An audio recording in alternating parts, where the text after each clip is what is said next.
About 15 minutes left.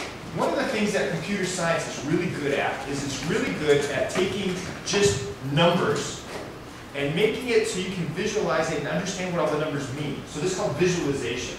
So a bunch of numbers on a page don't necessarily mean something, but if I put it together in an interesting way, that's something else. So I'm going to give you some examples of this. Photosynth, we'll see if our network connection is going well. Think about Facebook, which is social networking, but think about social networking for pictures. And what does that mean? Well, if I take lots of 2D pictures and put them all together, I can come up with a 3D model out of all of those. So here, this is Obama's inauguration. And at Obama's inauguration, we can scan in and out, and then actually pan and look around. Oh my gosh, that's so cool. It's so cool. And then zoom in other directions. So it's made a 3D model and I put the pictures together. And if I go all the way around, I'll end up being on the opposite balcony from where I started. Is that kind of what Google Maps is? Google Maps is a little different from this. That one's like a satellite that just can Right. see you on the street. Yeah, so we started out on the opposite side and now we're on this side. The other thing you can do is you can take your own pictures of something.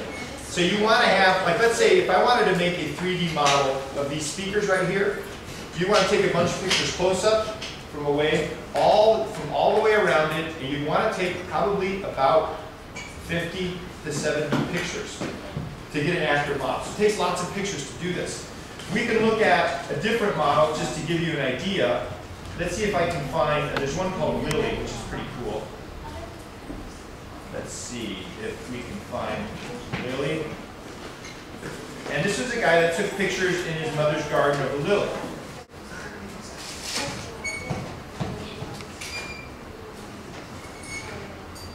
No. Let's try again. Here it is. So this was what? 71 pictures for this one. So it's listed down there. Okay. Now you can see the pictures here. I'm going to go move left to right. See, I'm moving left to right. This shows individual pictures. Okay. But the cool part is what happens when I turn on the point cloud for the 3D. So here's a 3D. And now I can actually go around behind the lilies.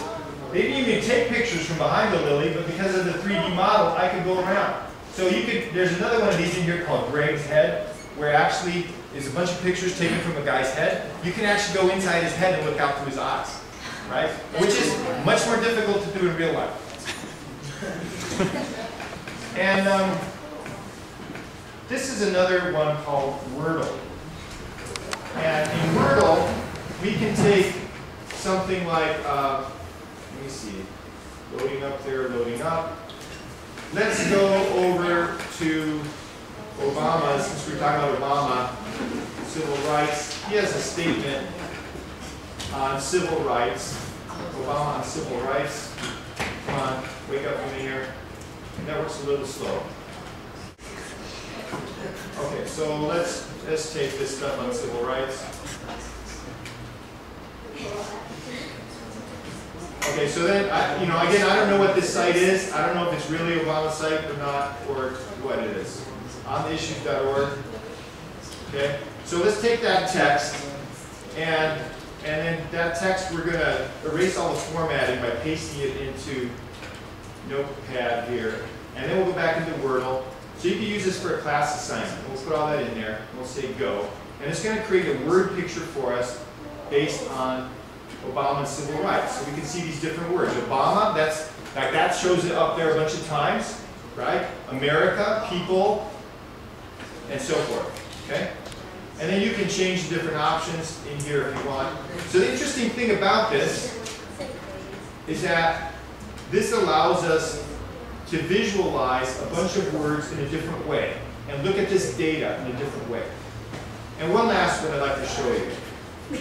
This is called Name Voyager. And this shows the most popular names since 1880s till roughly now. So the thickness of, so in alphabetical order, the thickness of the line shows the popularity. right? If I just show just boys' names, like look at this. See, David sort of gained popularity in, what is it, like 1920? So David, James, John, Michael. So I have a question. David, James, Michael, John, what do those names have They're in the Bible. in common? Biblical names. So this is a comment on our culture. That our culture has some No, that reference they live with. in that period of time to biblical names. So we can change it, since we're talking about biblical names. Look at this. What does this tell us? Does this say that we got religion in the 70s? Is that what this says? What does it say? Those got religion in the 90s. Jesus came back in the 70s. Sort of. What does it say? Well, let me give you a hint. Jesus? Jesus. Oh, my students. Increase in the Latin American population. Okay? What do you think this graph is going to look like if I put Oh my God. sunshine? What? Oh, wow. That means I knew it. It's a commentary, right, on our society. And the last one that I'll show you with this is Kate. my son's name, Forrest. Forrest. Forrest Gump. As you all know, the name Forrest was outlawed for new use after the early 1990s, right? That's what happened, right? You guys didn't know that? No. Oh, that's not true. No, it's something else, right? Someone else said it, Forrest Gump. That's what happened. The movie Forrest Gump came out, and people didn't want their kid to be associated with Forrest Gump. That's what happened, right? So that's why nobody recently has named their son Forrest.